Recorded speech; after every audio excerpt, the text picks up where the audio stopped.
Karena luka pengasuhan itu nih nggak main-main. Banyak selebritis ya, saya nggak sebutin namanya, itu hancur-hancuran hidupnya. Banyak teman-teman saya juga hancur-hancuran, bahkan bukan hanya hancur, mentalnya akhirnya down, nggak pedean, nggak mau speak out. Itu kenapa? Karena dia hidup dalam lingkungan yang tidak ideal. Hebat banget berantemnya. Terus Karena apa? Karena kekesalan itu, kecewa. Karena yang sebel aja, kayak kenapa sih nggak, ya udahlah kalau emang gagal ya udah gitu loh kan, kayak kita bisa dapat pembelajaran dari kegagalan. Aku tuh mikirnya gitu kan. Dan saya bersadar gitu kan, nyata saya dari kecil juga broken home gitu. Orang tua saya sama gitu. bercerai pas saya SD gitu, jadi salaman dulu dong. Oh iya, salaman. Nah, hari ini kita mau ngobrol dengan konten kreator yang keren banget ya, dan hari ini juga kita ketemu dengan ibu yang keren banget, bahkan jadi inspirasi buat kita semuanya ya Mia. Betul. Alhamdulillah. Bukan cuma satu tapi ada dua konten kreatornya. Dua-duanya orang kreatif lagi. Betul, yang umurnya sebaya sama kita. 30. Oh gitu, berarti kita yang tahun boleh berganti, umur kita cuma berhenti di 30 aja, nggak boleh nambah. Mas Bena, apa kabar Mas Bena? Assalamualaikum Mas Bena, Mbak Fendri. Alhamdulillah, Masya Allah, selamat datang di Cerita UFK. Ini meja makan, ada teh, ada minuman, ada makanan, silahkan. Luar biasa, Ya. berasa di Jepang. Suasananya kayak kita ketemu di Jepang lagi. Benar. Abi ngejar-ngejar mau berangkat di bandara, Abi kejar dulu ketemu di Tokyo kan, langsung dari situ mau ke bandara, mau pulang. Jadi nggak sempat lama, padahal kita sering sama-sama penggemar Jepang. Luar Di biasa. sini susah ketemunya malah di Jepang. Nah, itu. Biasa. Mas Bena, ini kok pingin ngobrol ya, udah lama pingin saya belajar banget dari cara antum buat konten, lightingnya, kreativitas pengambilan videonya, cut to cut-nya, rapi gitu. Emang orang videografer sebelumnya tuh apa? Kok bagus banget gitu. Coba deh teman-teman lihat di Bena Kribo. Keren banget. Justru saya nggak kalau kuliah dulu jurusan IT, sebenarnya nggak ada hubungan sama video dulu. Cuma kan kalau saya itu dulu mulainya dari blog ya, nulis di blog gitu, dan mungkin singkatnya waktu itu adalah saya di tahun 2009 itu ngelihat ada artikel itu kayak semacam riset gitu, dia bilang bahwa dalam 10 tahun ke depan, which is tahun 2019, sebagian besar dari isi internet itu bakalan konten video gitu. Nah, terus saya mikirnya kayaknya saya setuju nih sama riset dia nih gitu. Ini kan dari blog itu berupa tulisan, sekarang orang makin mulai bisa ngedit foto, kayaknya ujungnya ke video deh.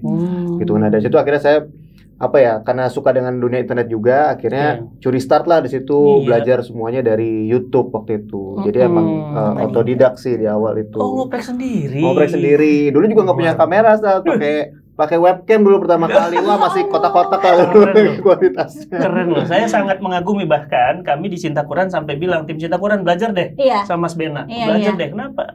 Bagus gitu. Enak dipandang dan bisa nyampein value juga di dalamnya gitu kan. Dan ternyata bukan cuma Mas Bena. Istrinya juga, Mbak Fendri juga. Ada konten-konten yang bagus. Saya tarik. Sama, emang nggak suka juga. Kreatif. Aku suka nulis sih umurnya. Perempuan banyak suka nulis diary nggak sih waktu kecil? Ya awal dari situ, terus nulis di Friendster, terus ngobrol. Friendster, ketahuan umur. Aduh. Umurnya langsung ketahuan ya. Aku maksudnya. Nggak jadi 30 tadi kan. 20-an aja nggak punya. Apa itu Friendster? Nggak tahu. Aku suka TikTok.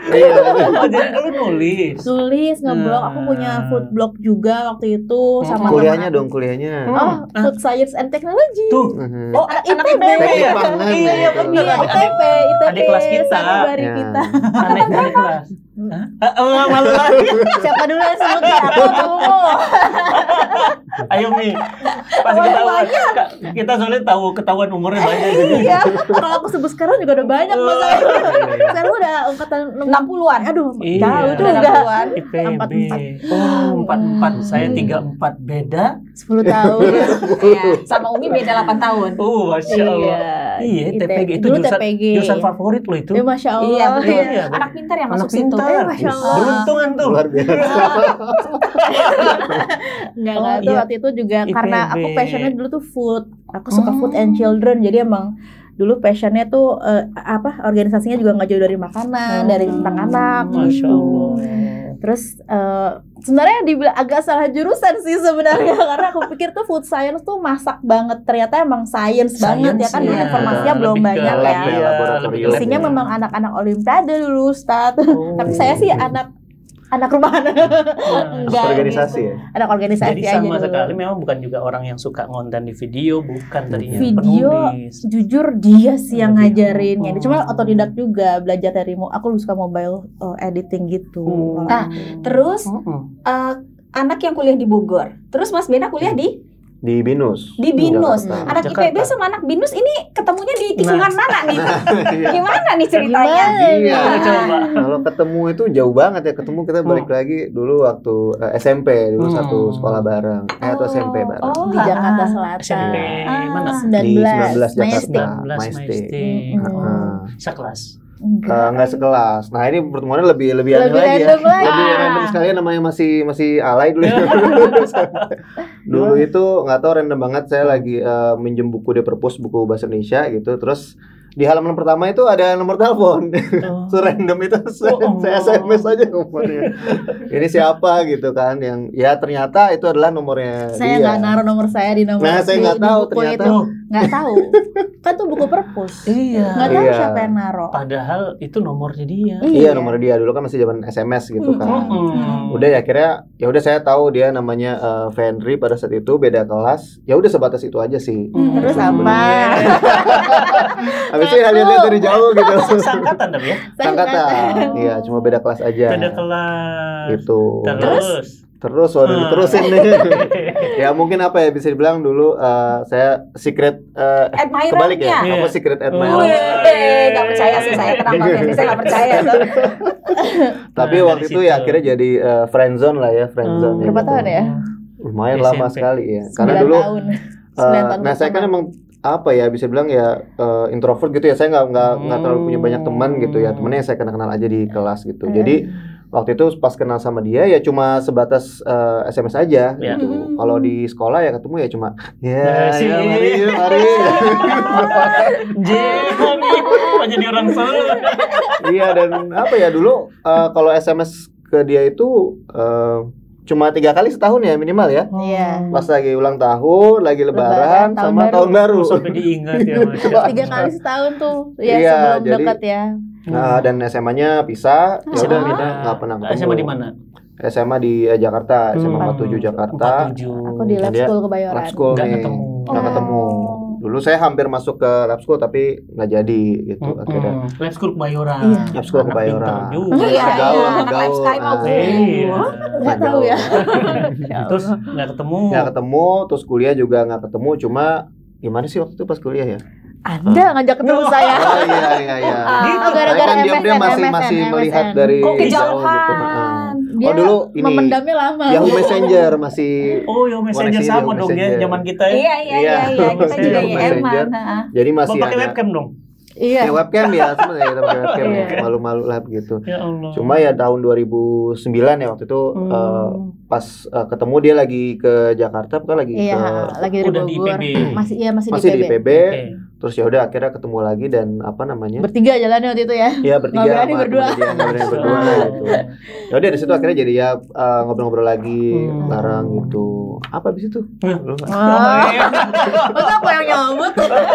Ya pokoknya alhamdulillah dari situ ya deket gitu kan. Terus pas lulus tahun berapa? 2011 ya? Lulus tahun 2011. Ya sebelumnya aku pergi dulu tuh, LDR dulu. Iya, sempat LDR karena dia itu belum ada hubungan apa-apa juga kan gimana? Udah deket dong. Udah deket aja. Terus dia sempat ada apa sih jatuhnya apa tuh? Program ya? Iya, program ke Jerman 100 hari itu belajar. Fellowship keluar. Itu culinary program gitu.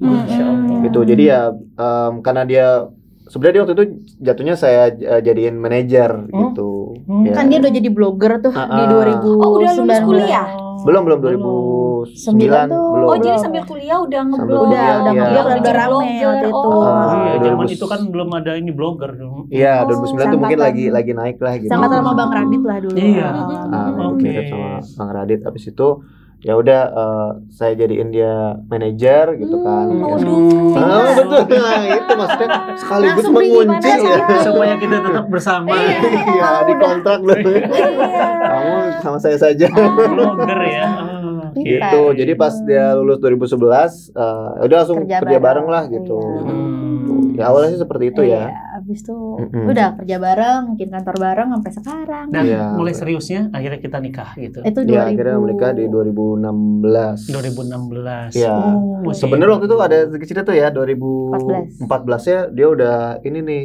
Cerita dong. Ya intinya saya nggak mau ya mungkin dulu kan maaf ya belum begini bentukannya. Iya. Terus tapi udah ada keresahan gitu kayak nggak pengen lebih lama lagi berhubungan seperti ini, pengennya nikah aja gitu. Jadi waktu di PB belum berhijab? Belum. Saya baru pas punya anak berhijabnya. Terus ya udah apa namanya? Aku bilang ke dia kalau emang nggak ke arah sana nggak usah aja lah gitu. Udahan aja lah gitu. Udah nothing tulus itu. Dia nggak mau. Aku. Aduh cinta mati. Aku akan siapkan diriku. Mungkin waktu itu lagi karir juga kan lagi naik segala macam terus akhirnya ya udah kasih waktu gitu 1 tahun waktu ternyata itu. 2 tahun ya. Ternyata ya 1 tahun habis itu baru ngurus segala macam 2016 baru menikah. Masya Allah. Dan waktu itu ada kesulitan penentangan orang tua kah? Ada drama-drama menuju pernikahan itu lebih ke enggak karena dulu kan kakak kita belum nikah dua-duanya ya. Oh iya. Jadi nunggu kakak nikah dulu.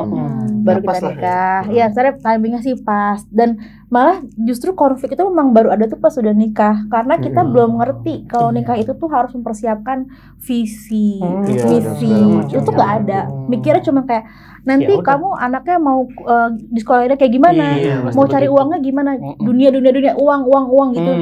Jadi nggak ada visi yang lebih jauh dan itu benar-benar kayak berjalannya waktu baru ada percakapan seperti itu. Seiring berjalannya rumah tangga ya. Nah berarti begitu menikah kemudian masih blogger masih. Video ya udah ya. Ya udah zaman Instagram. Zamannya video. 2016. Oh iya. Zaman Indofitgram, YouTube, Instagram sudah kesana. Itu udah mulai konten-konten. Udah mulai, Masya Allah. Jadi saya lihat di itunya di akun bio itu 20 tahun nih. Ada di dunia kreatif digital 17-18 tahun lah ya. Masya Allah tuh luar biasa ya. Nah itu apa namanya dua-dua dengan pernah terpisah kemudian akhirnya menikah. Nah ini yang menjadi banyak pertanyaan orang dan selalu jadi 5 tahun pertama ada gelombang-gelombangkah kesulitan? 5 tahun pertama itu berarti 2016 sampai 2000. Ya itu COVID. Oh ya. Itu ya 2019. Tidak mudah ya begitu nikah dapat anak goncangannya. Adakah ujian di masa itu? Kayaknya ya, jadi siapa dulu kamu dulu? Ya mungkin jadi pas nikah 2016 alhamdulillah waktu itu langsung punya anak. Jadi anak pertama itu lahir di 2017 gitu dan kamu berhijab tahun berapa ya? Nah, aku mungkin nggak bisa bilang ini cobaan sih. Kayaknya kalau Allah tuh baik banget ya mengkomunikasikan ke seorang aku nih yang mungkin kalau dikasih brek langsung ilfil kali ya. Jadi waktu itu tuh sebenarnya kalau aku pribadi mencoba hijab tuh pertama kali pas almarhum ayah aku meninggal. Karena kan ayah udah wafat. Udah 2008. Terus kayak aku takut ayahku kenapa-napa gitu kan. Tapi ternyata aku pakai hijab karena untuk papa bukan untuk Allah gitu. Nah, akhirnya aku copot lagi. Terus habis itu di 2018 itu pas punya anak itu tuh kayak kok bisa ya gitu loh. Aku ngeliat anakku gini, kok bisa ya dari segede kacang jadi begini ya gitu. Aku tuh kayak amazed sendiri sama ciptaan Allah. Jadi tuh yang di hati aku tuh adanya jadi kayak super duper bersyukur sampai kayak aku harus tutup aurat gitu. Jadi kayak beda banget caranya. Kalau orang-orang kan baik yang kasih cobaan apa ya, Allah baik banget makanya kasih ke aku tuh dengan nikmat gitu berupa anak gitu waktu itu. Ya udah akhirnya saat itu aku berhijab, niatnya udah lebih buat Allah lah pelan-pelan 2018 dan di 2019 tuh baru gejolak yang kita alami berdua. Apa itu? Betul, gimana gejolak-gejolaknya? Mana ya? Boleh dong sharing biar jadi pelajaran. Iya, intinya sih waktu itu 2018 akhir sebenarnya itu udah berhijab berarti ya. Ya udah berhijab. Ya di situ entah gimana ceritanya mungkin Allah alhamdulillah ya kasih kita hidayah. Nah mungkin yang nyambung dengan sekarang gitu ya Seth. Kita dulu nggak pernah ngerti tuh apa namanya ngaji, kajian segala macam. Oh, jadi bukan dari ngelatar orang-orang kajian Iya, ya. nggak pernah datang Tapi sama kita sekali. ya kita ngerti sholat, puasa, tapi udah seperti Islam itu. KTP lah. Iya, sholat sih alhamdulillah anak baik lah ya gitu. Sholat masih rajin lah. Baik-baik aja gitu. Iya. Cuma nggak mengerti secara dalam itu seperti apa. Gitu. Nah 2018 akhir mungkin karena itu mulai gelombang hijrah kan juga mulai banyak ya di YouTube, mulai ramai banyak usaha-usaha pada misi, banyak kajian di mana-mana. Nah, itu mulai masuk ke feed Instagram tuh, mulai masuk ke YouTube, akhirnya mulai nontonin juga gitu. Yang dari luar negeri juga kan banyak gitu. Saya suka dengerin podcast segala macam dan akhirnya mulai tergerak hatinya di situ. Nah, terus di 2018 akhir ya 2019 awal gitu ya, akhirnya ya gejolak itu juga jadi apa ya, kebawa ke kehidupan kita ya, lingkungan kita di kantor dan segala macamnya gitu. Dan karena kita, kan dulu kami ibaratnya bukan mengecilkan pihak manapun, tapi kami bekerja di dunia kreatif, ibaratnya kliennya nggak milih-milih lah, siapapun yang emang butuh iklan ya diiklankan kan. Sedangkan udah mulai ada keresahan nih. Sudah mulai ngerti halal haram. Belum sih, tapi maksudnya kayak dari hati kayak ini harus ya kita pengen berubah lah gitu. Kita mulai belajar lagi. Belum ngerti apa-apa Ustadz, lebih baru hati doang Hati gitu. aja. Baru resah aja dan kebetulan aku nggak tahu Bena gimana, tadi kan dia bilang dia nonton. Aku belum, aku bener-bener maksudnya nggak melakukan usaha apapun, kayaknya lebih ke resah aja gitu loh. Kayaknya ada yang nggak bener di diri aku. Kayaknya tiba-tiba suka mau tidur tuh terus nangis, kayak ada yang salah aja gitu. Terus aku bilang, terus yang malam itu ya, jadi satu malam kita tiba-tiba saling ngobrol dan ya keresahan ini kita rasakan bersama gitu. Dan kenapa kita, ya kenapa ya kita kenapa itu nangis bareng gitu kan. Terus yuk kita apa namanya ibaratnya yuk kita ulang lagi dari awal, yuk kita putuskan untuk keluar gitu ya dari perusahaan, terus yuk kita start lagi dari awal. Ya, dengan sesuatu yang lebih bisa kita kontrol mungkin. Artinya tidak lagi menjalani perspektif paradigma lama ya tentang berbisnis, mulai ngikutin hati ya. Meskipun waktu itu belum belajar banyak gitu ya, tapi kayak hati itu hati nggak bisa bohong gitu kan, lagi kenceng-kencengnya gitu rasanya. Yuk udah kita udahin yang lain, yuk kita mulai lagi dari awal lah gitu. Dan berarti akhirnya memutuskan untuk meninggalkan perusahaan yang dibangun gitu. Betul. Lah, itu kan perusahaan yang dibangun tuh dengan susah payah, kok berdua kok ditinggalin. Malah orang kan nyari itu. Terus apakah waktu ninggalin itu udah punya pegangan lain? Nah itu dia ya. Memang kalau orang lain mungkin mikirnya agak gila gitu ya. Malah ini company lagi naik-naiknya tapi malah tinggalin gitu. Cuma ya itu ya apa namanya panggilan hati juga kencang banget dan yang jelas sih waktu itu company-nya kan bukan meskipun kita yang bangun ya, tapi pada saat itu juga sudah ada beberapa banyak bantuan lah, banyak reaksi yang lain gitu kan. Jadi kita juga oke, ini kita juga minta izin segala macam dan ternyata alhamdulillah diterima, kita bisa keluar. Ya timnya juga sudah banyak. Ya udah akhirnya kita keluar lagi, memutuskan untuk keluar. Oke. Dalam kondisi belum ada pegangan lain. Dalam kondisi belum. Ada pegangan ada. Pegangan ya sebagai pegangannya udah kenceng, belum nih pegangannya. Masih gini. Nah itu dia. Bahaya. Gimana caranya? Udah punya anak loh. Betul ya. Nah apa ya? Iya kalau dibilang dulu sebagai content creator, karena dulu banyak sibuk kerja, akhirnya juga ya sempat terbengkalai juga konten gitu kan. Makanya memang keputusannya nekat banget gitu. Cuma ya udah kita dalam hati ya udah husnuzon aja, ini kita niatnya baik, nggak mungkin Allah nggak bantu gitu kan. Udah tuh meskipun udah finansial seadanya aja, tapi ternyata yang cukup ajaib ya dalam beberapa bulan itu selalu Allah cukupkan. Gitu. Allah cukupkan, terus dipertemukan dengan orang-orang yang benar-benar kita butuhkan. Jadi kayak kita nggak tahu tuh komunitas kajian ngaji tuh nggak tahu, siapa tuh nggak tahu. Tapi tiba-tiba kayak ketemu teman lama aku yang dari kelompok kajian tertentu, dan kamu ikut aja kelas ini. Dia belajar dari awal tentang Islam gini. Akhirnya kita ikut kelasnya. Ya, macam-macam lah itu benar-benar bermunculan orang-orang yang kita dulu nggak pernah kenal, nggak pernah ketemu gitu. Akhirnya bisa kenal. Ya dari situlah akhirnya gitu. Kalau ngomongin tadi ya secara financial gitu, misalnya kita punya segini gitu ya pengeluaran per bulan gitu. Tapi Allah tuh kasih pas aja gitu. Pas gitu. Dan cukup. Dan kadang-kadang saya ada kerjaan, dia lagi nggak ada. Kadang saya nggak ada kerjaan, dia yang ada kerjaan. Pokoknya segini aja dikasihnya gitu. Jadi itu juga Masya Allah banget sih. Nah, dalam keadaan begitu pasti ada goncangan, suka tidak suka, karena secara manusiawi kan orang akan merasa tenang kalau ada pegangan. Betul. Orang merasa tenang ketika ada yang disaldo di tabungan. Ketika mulai itu nggak ada, pasti dong ada sedikit goncangan, ada sedikit galau gitu ya. Ini gimana? Anak-anak udah mulai tumbuh, banyak yang dibayar, mana rumah mau ini itu. Ada terjadi perselisihan kah? Dan bagaimana cara menyelesaikan masalah waktu itu? Karena kalau Umi ngelihat sekilas Mbak Fendri kayaknya alpha woman deh. Benar nggak sih? Berusaha. Tidak alpha. Ya Allah, tolong aku. Ya, tolong aku ya. Kayaknya aku mau nambahin sedikit lagi. Iya, pas 2019 itu. Jadi kan ya pasti kita keluar bukan dengan tangan kosong gitu sebenarnya. Pasti ada kan, kita ada bagian yang bisa kita dibawa ya. Ibaratnya kayak tapi terserah gitu loh. Kita nggak kayak memotok segini. Enggak, kita kayak kita bener udah pasrah aja, pokoknya yang penting kita mau keluar gitu kan. Nah waktu itu juga saya ingat baru belajar bahwa kalau orang hidup itu masih punya hutang tuh seperti luntang-lantung gitu, kayak masih ada yang nggak nyaman gitu kan. Ya udah pada saat itu keluar, saya cuma berpikir yuk kita lunasin rumah gitu. Dan karena masih utang rumah. Waktu itu masih utang. Maaf, dan itu masih urusan dengan riba kan? Betul pas itu. Jadi kita kita selesaikan.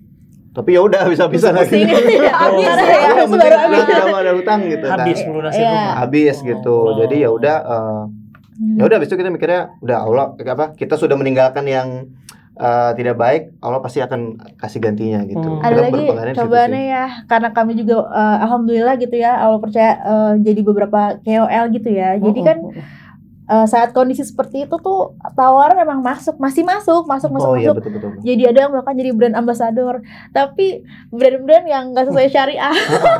Banyak sekali masuk ke tidak bisa uji sama Allah, yuk diambil langsung konsisten nggak, istiqomah nggak, tolak kayak nggak, pokoknya ingat aja semakin kita tolak Allah gantinya semakin besar. Jadi mindsetnya kita gitu aja Ustadz.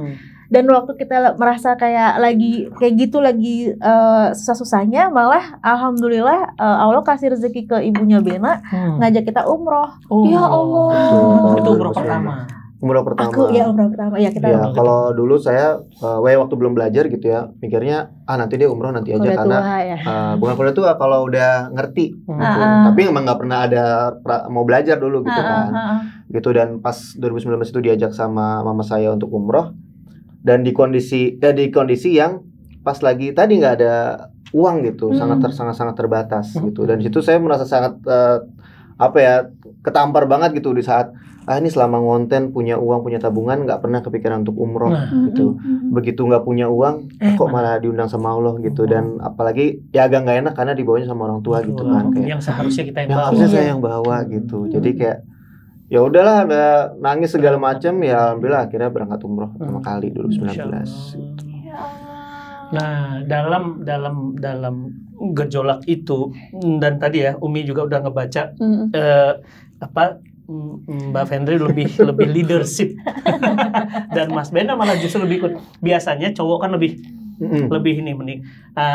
Bagaimana, pernah ada perselisihan karena aku yang suami harus memimpin nih ya, dengerin kata aku dong, kata istri. Nah itu perbedaan dong, saya lihat ada kesulitan untuk sulit di aku sih.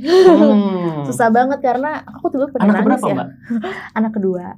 Tapi memang kakak aku juga sama aktif organisasi aku juga. Jadi memang kita di keluarga yang sangat aktif gitu. Perempuan-perempuannya aktif gitu. Terus papaku almarhum juga selalu berkata kayak, kalau kamu mau sukses, kamu tuh harus tentukan jalan hidup kamu sendiri, bla bla bla kayak gitu-gitu. Jadi kayak aku tuh terbiasa punya sosok laki-laki tuh yang ngasih arahan gitu kan. Terus pas ketemu dia, memang baru ketahuannya tuh pas udah nikah sih. Terus kayak aku merasa kayak, kok nggak ada sih kayak gitu yang papaku kasih, kok nggak ada sih, kok ini. Sedangkan dia itu tuh orangnya tuh thinker, Ustadz. Jadi tuh kalau misalnya ada suatu masalah dia akan mikirin dulu, tapi bagus sebenarnya. Analitiknya tuh, analisanya tuh bagus. Sedangkan aku tuh tipikal kayak ayo gimana, harus apa. Itu berantemnya bukan. Mbak Fendri itu versi Abi perempuannya. Betul. Abi tuh jalan aja dulu baru mikir. Hati-hati dulu. Lihat dulu medannya. Gimana dong dengan kondisi begitu? Susah banget, jujur aja kayak berapa kali kita berantem, hebat ya, berantemnya hebat pelajaran banget. Buat kita. Hebat banget berantemnya. Terus karena apa? Karena kekesalan itu, kecewa. Karena yang sebel aja kayak kenapa sih nggak, ya udahlah kalau emang gagal ya udah gitu loh kan, kayak kita bisa dapat pembelajaran dari kegagalan. Aku tuh mikirnya gitu kan. Tapi di sisi lain aku juga overthinker, jadi kayak kadang-kadang iya nggak ya, sedangkan aku butuh masukan, dia kayak gue juga nggak tahu gitu loh, jadi kayak nggak dapet guidance gitu. Nah tapi memang alhamdulillah Allah temukan juga teman-teman di komunitas perempuan ya, kan aku di Hana Indonesia ya. Jadi itu lumayan lah fitrah wanitanya ditatar ya di situ gitu. Jadi kayak oh gitu ya, kok orang bisa ya kayak dengerin suami, taat sama suami, kok aku susah ya. Rasanya gitu. Kayak kenapa sahabat, akhirnya kita juga udah di tahap yang tahun berapa pernikahan ya Bia, kita ngomong kayak belak-belakan. Aku harap kamu itu tuh ngelit aku. Nah, aku ngomong gitu belak-belakan. Karena itu banyak sih. Mungkin nggak semua istri bisa ngomong gitu ya. Tapi bukannya Mas Benda ngerasa bahwa beliau sudah ngelit? Nah itu mungkin yang harus kita ceritakan. Nggak tahu ya. Kamu nggak tahu apa nggak tahu gimana?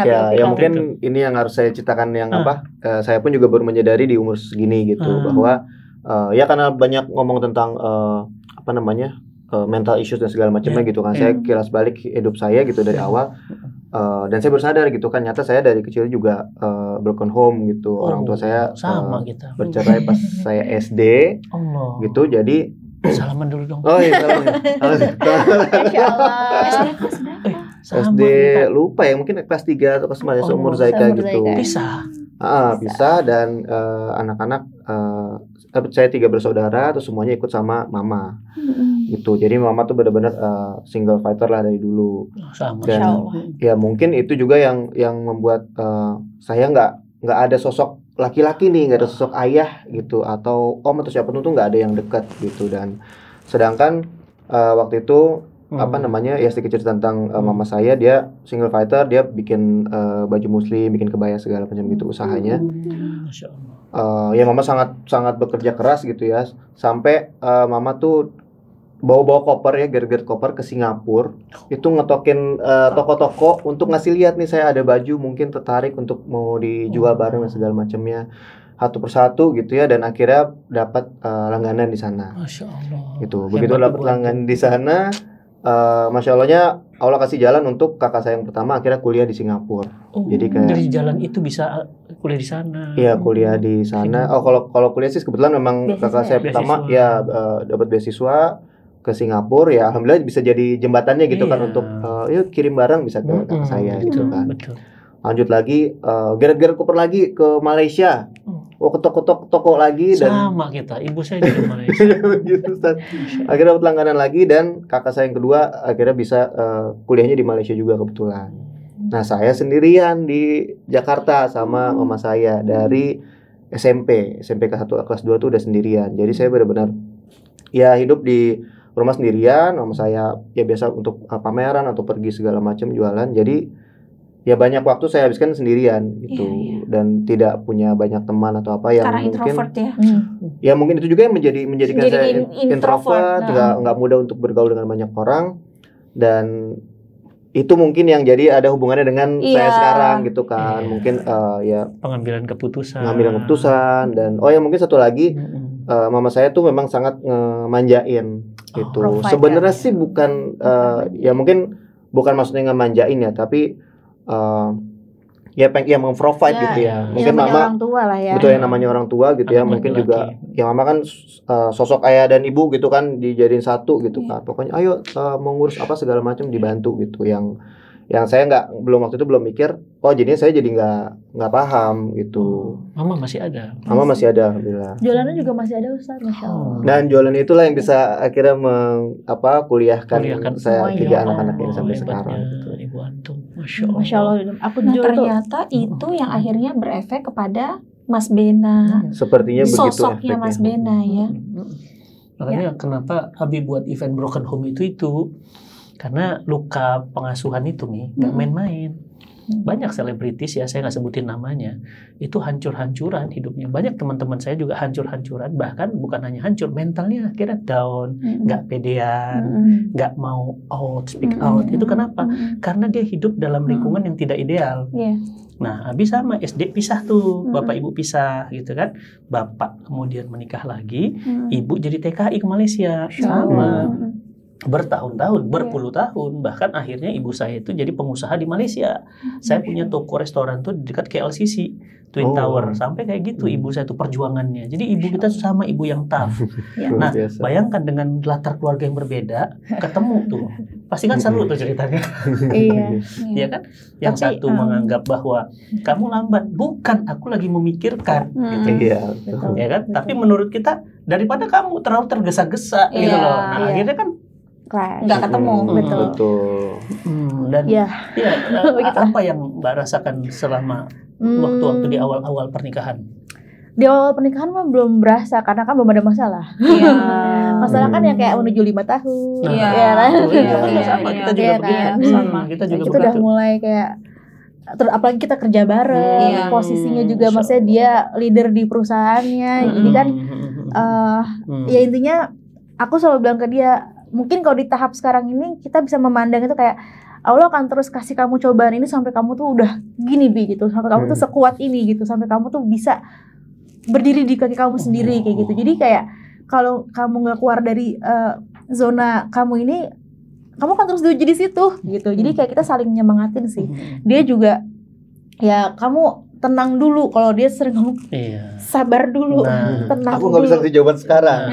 Tunggu dulu, udah tidur saat tidur dulu. Kalimat yang enak banget, aku nggak bisa kasih jawaban sekarang tuh kayak bagi kita yang orang cepat, butuh bergerak langsung cepat. Kayak gelisah banget kan rasanya. Cuman aku mikir gini, ya jangan-jangan kita berbeda terus Allah satukan ya emang kunci dan gembok gitu loh. Jangan-jangan emang untuk sesuatu gitu loh. Kalau misalnya aku sampai pernah di tahap yang desperate banget berantem sama dia sampai kayak capek gitu. Aku ngomong gini, ya nggak sih tuh Allah emang jodohin kita nggak sih gitu. Terus apa jangan-jangan setan sengaja ya buat kita berantem terus. Kalau misalnya kita tuh kompak terus, jangan-jangan tuh Allah mau mengamanahi kita tuh sesuatu yang besar gitu loh. Makanya kita tuh sekarang tuh kayak di goncang terus. Bener nggak nih? Yakin nggak sama partnernya? Yakin nggak sama langkahnya? Kayak gitu. Itu sih sekarang ya masih belajar ya Ustadz. Tapi paling nggak udah ada mindset yang membantu itu. Dan aku juga berusaha untuk menjadi dia gitu. Bahkan aku yang suruh dia ngorek sih Ustadz. Coba deh kamu pernah merasa apa nggak sih dengan masa lalu kamu gitu? Ada yang kurang? Enggak, aku baik-baik aja. Dia kan merasa lempeng-lempeng aja, nggak pernah ke psikolog, nggak pernah ke apa. Emang nggak berasa kan? Itu kan sakit yang tidak dirasakan. Tapi kan sebagai partner kita lingkungan ngelihat. Kerasa. Sama Umu dengan saya juga begitu. Ngerasa kan Umu kayak ini ada yang kurang.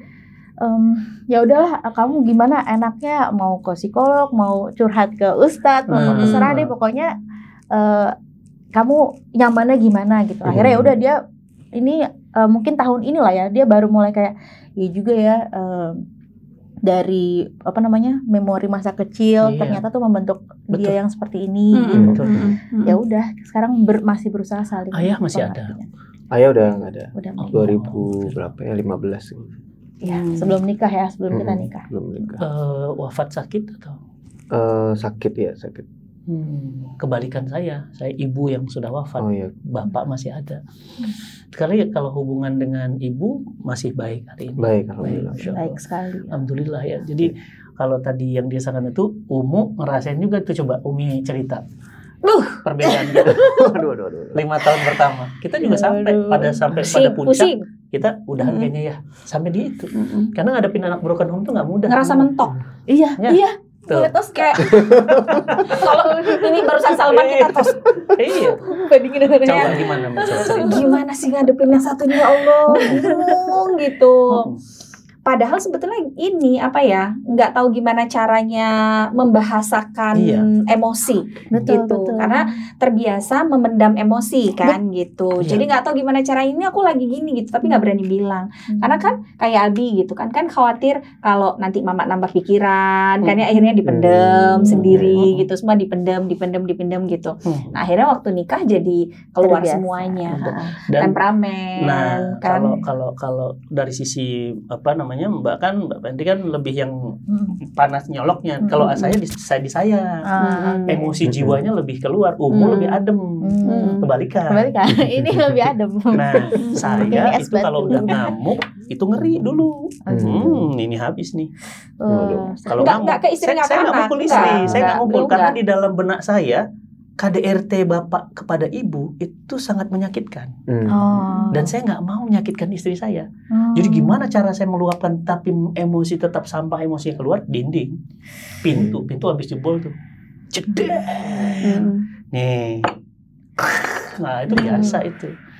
Itu emosi jiwa. Makanya broken home itu nggak main-main dampaknya. Itu akan jadi kita hari ini adalah kita hasil di masa lalu. Yang kita kadang-kadang nggak sadar. Dan itu dampaknya kemana-mana. Ya kan, nah ngadapin itu nggak mudah gitu. Ditambah ibu saya, nah tadi hidup di rumah kita. Ibu ada luka dengan suaminya, saya ada luka dengan bapak dan ibu saya. Bayangin 2 orang sakit kumpul di sini. Kalau tinggal satu rumah dalam kondisi ekonomi yang lagi ditambah ekonomi parah. lagi parah-parahnya. Lagi parah. Jangan cerita Jepang. Bisa beli beras aja udah bisa beli beras aja gitu bagus. Nggak bisa beli beras. Mana kemudian saya juga jadi tukang sate, tukang kerupuk, pernah jualan buku di pinggir masjid. Uang sekolahnya Abang Alif aja nunggak berbulan-bulan. Bertahun. Ya, tiap bulan selalu bilang gini, Afwan, saking kita nggak bisa bayarnya. Nah, gitu. tapi tadi benar sih. Seperti gembok yang kita baru nangkap makna itu nanti di pertengahan perjalanan. Kalau di awal-awal, kenapa ya? Kok kita nggak ketemu sih? Nggak benci apa memang kita nggak jodoh apa gitu? Benar. Pas nggak sih sebetulnya kita? Bahkan ya saya nggak apa-apa, saya cerita untuk sharing ke teman-teman. Itu udah sampai belum? Kayaknya kita pisah aja. Itu tahun keberapa?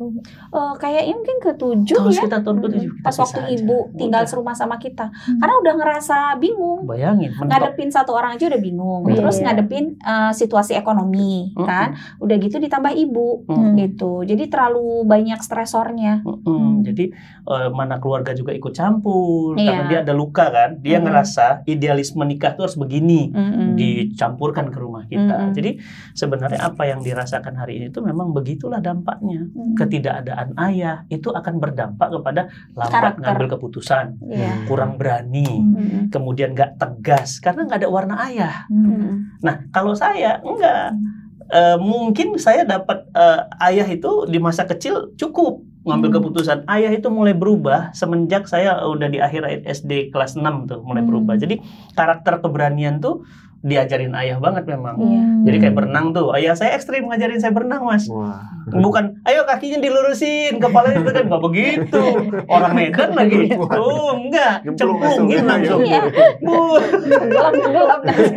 Jadi makanya saya sekarang paling nggak mau tuh anak laki-laki penakut apa karena kayak nurun rasa kesatriaan laki-laki itu aslinya laki-laki. Ngajarin saya bola itu bukan, tendang nggak, udah langsung main ke lapangan sama orang besar gitu.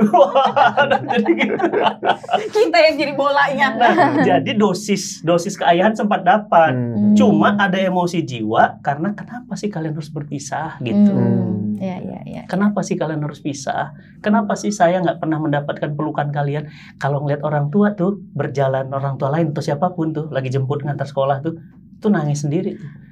Pingin kayak gitu. Sedih. Nah ini enggak.